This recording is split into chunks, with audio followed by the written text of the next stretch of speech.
natural childbirth, working mothers, gay rights. We are aging now, and death presents another opportunity. She says, "It is my belief that we are going to change the way we die."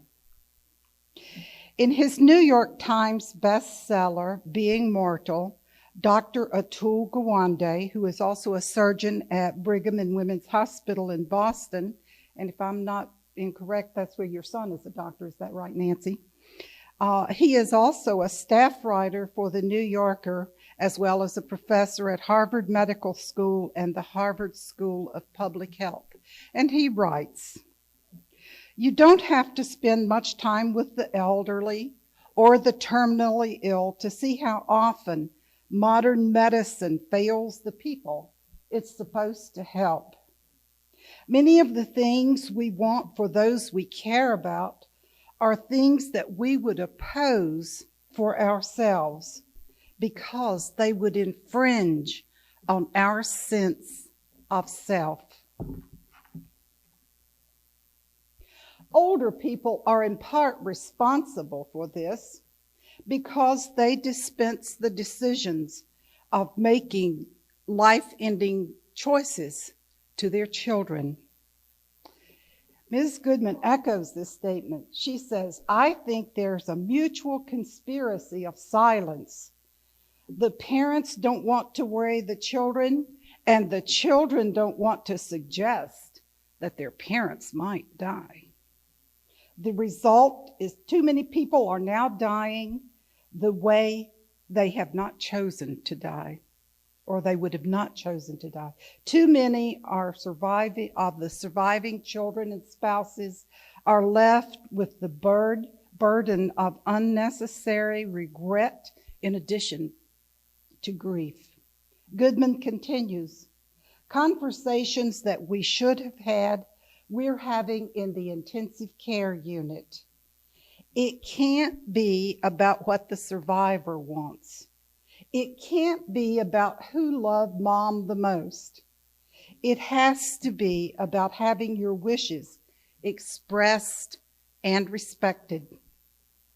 Dr. Gawande writes, "Our elderly are left with a controlled and supervised existence, a medically designated answer to unfixable problems, a life designed to be safe, but empty of anything they care about." Case in point, Ken and his sister are at this crossroads with their mom, who is suffering dementia. We want her to be safe, but at what cost?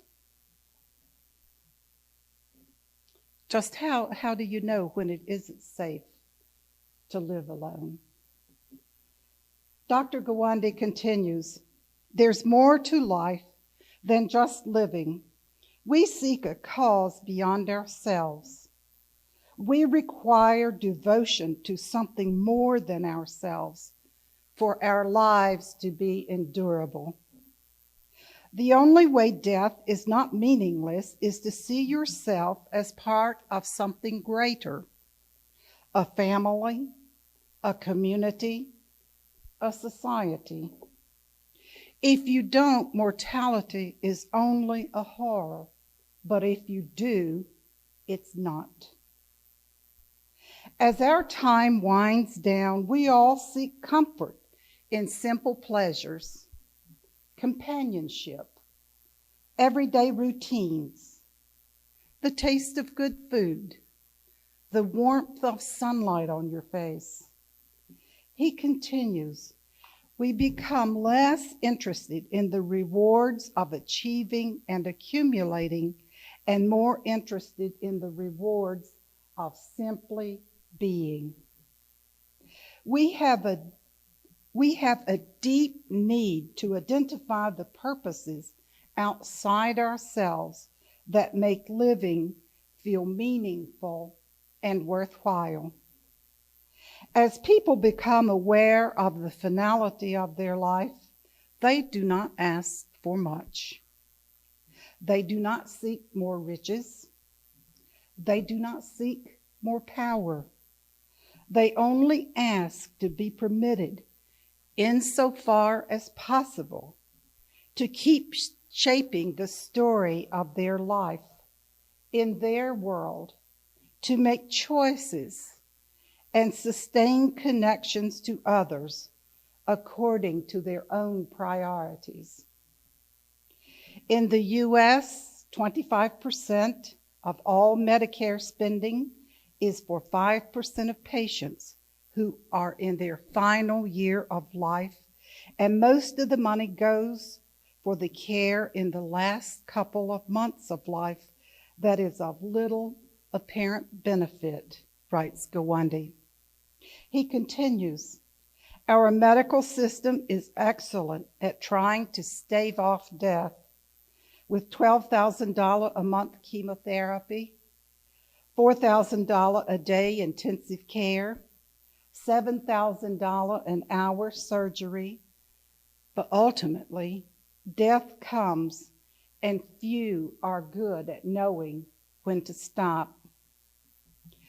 In 2008, the National Coping with Cancer Project published a study showing the terminally ill cancer patients who were put on mechanical ventilators, given electrical defibrillation or chest compressions, or admitted near death to the ICU had a substantially worse quality of life in their last week than those who received no such interventions. Spending one's final days in an intensive care unit because of terminal illness is, for most people, a kind of failure. You lie attached to a ventilator, your every organ is shutting down, your mind teetering on delirium, realizing that you will never leave this fluorescent place. The end comes with no chance for you to have said goodbye, or it's okay, or I'm sorry, or I love you. Gawande continues, people with serious illnesses have priorities besides simply prolonging their life. Surveys find the top concerns include avoiding suffering, strengthening relationships with family and friends, being mentally aware, not being a burden to others, and achieving a sense that their life is complete. Our system of technological medical care has utterly failed to meet these needs, and the cost of this failure is measured in far more than dollars. The question, therefore, is not how can we afford this system's expense, but how we can build a healthcare system that will actually help people achieve what's most important to them at the end of their lives. Studies find that although doctors usually tell patients when a cancer is not curable, most are reluctant to give a specific prognosis, even when pressed. More than 40% of oncologists admit to offering treatments they believe are unlikely to work.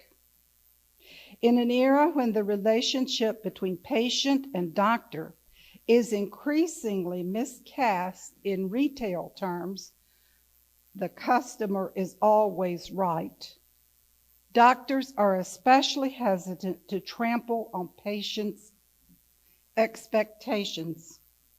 When a patient and family are not ready to confront the reality of disease, trial and experimental therapies are often mentioned, and instantly hopes are pinned to a miracle treatment, and the opportunity to prepare for the inevitable is foregone.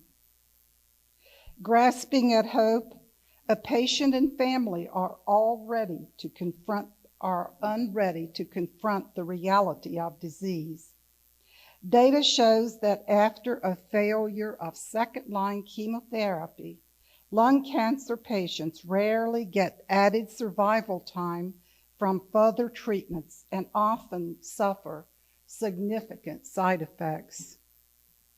He continues, 2/3 will undergo treatments they do not want just to please their family. The damage is greatest of all if all you do is battle to the bitter end. Doctors everywhere become all too ready to offer false hope, leading families to empty bank accounts and take money from their children's education for futile treatments. Ellen Goodman writes, there is a significant practical element to the end-of-life conversations. You're letting your loved ones know who will speak for them when they cannot speak for themselves. She continues, my husband was stunned to learn that I had chosen my sister, a no-nonsense nurse, to make decisions for me. He had assumed he would be the one. I told him, you will be lost in fear and grief and will be unable to move. Lizzie can put on her professional hat and with her background, make clear-headed choices. Gawande believes the doctor's role is interpretive. The doc's role is to help the patient determine what they want. What's most important to you? What are your greatest worries? When the doc knows your priorities, they tell you about options and which would be most helpful to achieve your priorities. There is shared decision-making. Dr. Gawande believes there are two kinds of courage required in aging and sickness. The first is the courage to confront the reality of mortality, the courage to seek out the truth of what is to be feared and what is to be hoped. Even more daunting is the second kind of courage, the courage to act on the truth we find. One has to decide whether one's fears or one's hopes are what should matter most. For human beings, life is meaningful because it's a story. A story has a sense of a whole, and it's determined by the significant moments, the use when something important happens. A seemingly happy life may be empty. A seemingly difficult life may be devoted to a great cause. We have purposes larger than ourselves. Our lives are stories, and in stories, endings matter. When our time is limited and we are uncertain about how to best serve our priorities, we are forced to deal with the fact that both the experiencing self and the remembering self matter. Endings are not controllable. Physics and biology and accident ultimately have their way in our lives. We are not helpless either. He writes, courage is the strength to realize both realities. We have room to act, to shape our stories, though as time goes on, that window becomes more narrowly defined. A few conclusions become clear when we understand this, that our most cruel failure in how we treat the sick and the aged is the failure to recognize that they have priorities beyond merely being safe and living longer. That the chance to shape one's story is essential to sustaining meaning in life. We have the opportunity to refashion our institutions, to refashion our culture and our conversation in ways that transform the possibilities for the last chapters of everyone's life. Technological society has forgotten what scholars call the dying role and its importance to people as life approaches its end. People want to share memories, to pass on wisdom and keepsakes, and to settle relationships, to establish their legacies, and to make peace with their God and ensure that those who are left behind will be okay. They want to end their stories on their own terms. Dr. Gawande continues, over and over, we in medicine inflict deep gouges at the end of people's lives and then stand oblivious to the harm done. Being mortal is about the struggle to cope with the constraints of our biology, with the limits set by genes and cells and flesh and bone. Medical science has given us remarkable power to push against these limits. Again and again, I have seen the damage we in medicine do when we fail to acknowledge that such power is finite and always will be. We've been wrong about what our job is in medicine. We think our job is to ensure health and survival, but really it's larger than that. It's to enable well-being, and well-being is about the response one wishes to be alive. And well-being is about the reasons one wishes to be alive. Those reasons matter, not just in the end of life or when debility comes, but all along the way. What are your fears? And what are your hopes? What are the trade-offs you're willing to make and not willing to make? And what is the course of action that best serves this understanding? There is no checklist that can ever cover all the eventualities we might face. But those who love us will know what mattered most to us. They will know how we wanted to live and not live at the end of our lives. Surveys show that 90% of Americans think end-of-life conversations are important, but only 30% have them. Ms. Goodman asked, isn't it time we stop this mutual conspiracy of silence where the parents don't want to worry their children and the children don't want to suggest that their parents might die? Isn't it time indeed that we get the conversation started, not just for the elderly, but for everyone? As Dr. Gawande noted, endings are not controllable. Physics and biology and accidents happen. Isn't it time we have the strength and courage to get this conversation started? You say, well, I'm not sure how to go about doing this. I just don't know where to start, or even what questions need to be asked or answered. I'll help you.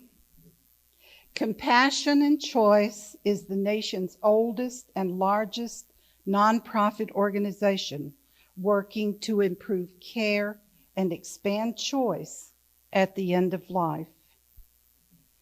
They have a website, compassionandchoice.org, and materials are free. Compassion and Choice supports patients and their families.